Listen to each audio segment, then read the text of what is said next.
Oh my god, no way, I just ran into you. Oh, sorry, I don't have snacks on me, man. What? No, it's me, Emily, your ex, silly. X? The only X you need in your life is exercise. What? How you been?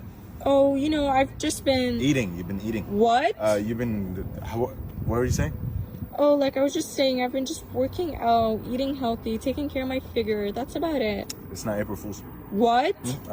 I mean, no, you look different. You look very different. Oh my god, everyone has been telling me I got taller. I don't know why. Not taller. Definitely wider for sure. What? Like the X-axis, not the Y-axis. What? Huh? I mean, what do you do for work now, if you don't mind me asking? Oh, I own a restaurant, Do actually. you guys make money if you work there?